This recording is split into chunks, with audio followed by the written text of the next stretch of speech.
biya kamal ka Nuer online TV channel tekon ka Läär mi jidit mi bi konaling ke jen ta kame en wala shanga jan dang rawi dong wan ka pai dijron kina dang rawi de jan dang rawi de dish jan shanga dan ban Läär ban linga jan roje ban lingwa same roñ ban linga ki Dr. Riek machar ka kuumɛ SPLA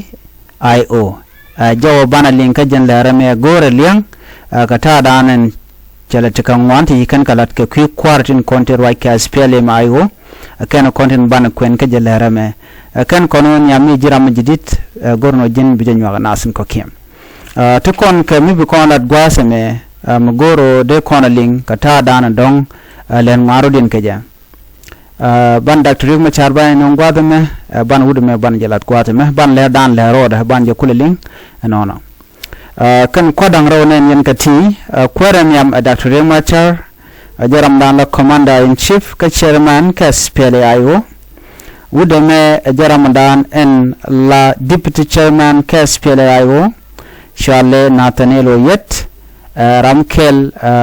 min gur Dr. Riek machar jo ban kulu kwen gwase me jo mo shalat natanelo yet kenyam men biya ngaj Dr. Riek machar ngode lwa yena kana luñ so ko kujamo biya ngaji nono chala do point de polle gorjen o de yena me de yena ngaj ke kan ko re Läär kana me Dr. Riek machar point de polle jare ti jen dundo ngoda kana ne luñ don gwa beto nyam na ko reke kwide ko kor jongten be ko dong de jelun ko ngai kon dialan wote ka tum lat ko rodien na mo peno wo dong de Riek machar de jelun bane but lat ka jeno ba jelun e international community ka jo dana gor ka jeno bi mal belet ka jere wi ka South Sudan kwana ben kamanda na inshallah gwase me kuumɛ SPLA IO enterar natanelo yet ki honorable yet Nathaniel Ramadan la deputy chairman men chidot jok min chidot lo kan yen me choro bare which ana chuchu jere wi ka juba jendo be dana cha yen ga otherwise that rate jena tema so bane raja me warga mi gor Nathaniel yet bana jelin kel ka do bana che gor ka je ko go kono de kono lat ko den kes SPLA IO de kon ka ngach gor jeno brode palpin ban warga me bana je nyok kami lat kono kel ka do badan en chaja gor ka je Nathaniel yet are warga kan me menen kono me warga mi gor wudu shalke Nathaniel yede jen deputy chairman chirga me ngai kono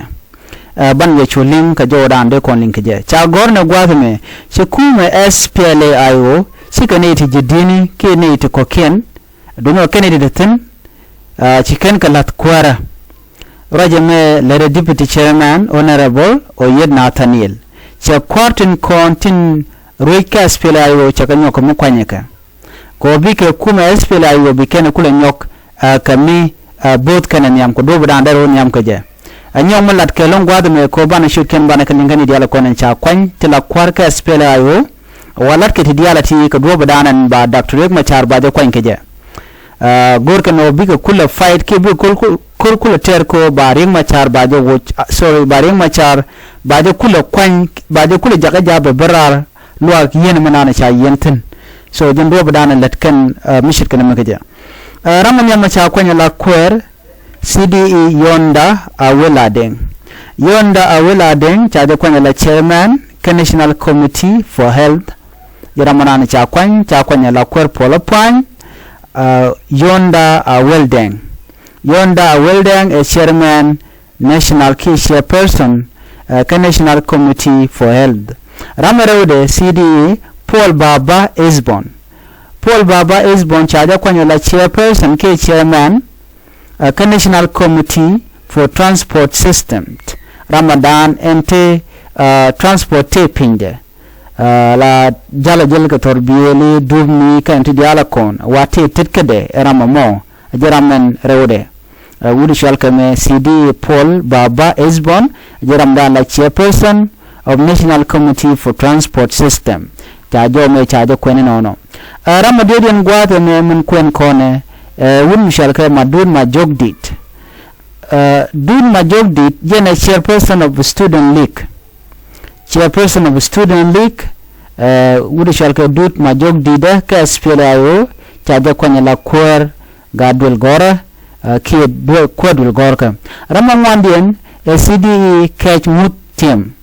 ke Ngut Tiem jene acting chairperson of Relief Organization for South Sudan jiram dan la queer organization namun shalke relief organization rewika South Sudan ajen kebamo ran SPLA IO catch Ngut Tiem chada kwan la acting chairperson ke relief organization ramu didian gwadame CD Wal Thompson jene acting chairperson for business enterprise development rama cha kwan ala tin ko gatu pin de ki business ni tin to pro kon la lepke wudde mem chalga Wal Thompson wajiram dan ala chairman ki kwere acting chairperson for business enterprise development wudde chalga Wal Thompson rama didian gwaseme CD Lamjok Jen charge would relieve us the deputy representative of the SPLA IO in Kenya. Ramadana representative ka SPLA IO wa charge would jumhuri shalkame Lamjok alo chema kana mo ko kom ka jo ranji kanat gwazame ka duba dana shelar ka jo gwazame ko warga paje gor nono jana kalwange dana shakame ke 2020 en wuri shalkame Nathaniel yet jene jen mo kwanya ne dialati gor jen wo beraje me be chup ka jo dana shelat ke je jikala do viva SPLM IO viva Dr. Machar viva honorable yet viva honorable Regina Joseph viva no so jen jo dana gode nyaga yekel ka do berana cha kwar SPLA IO cha ka kwan ke je biya takamal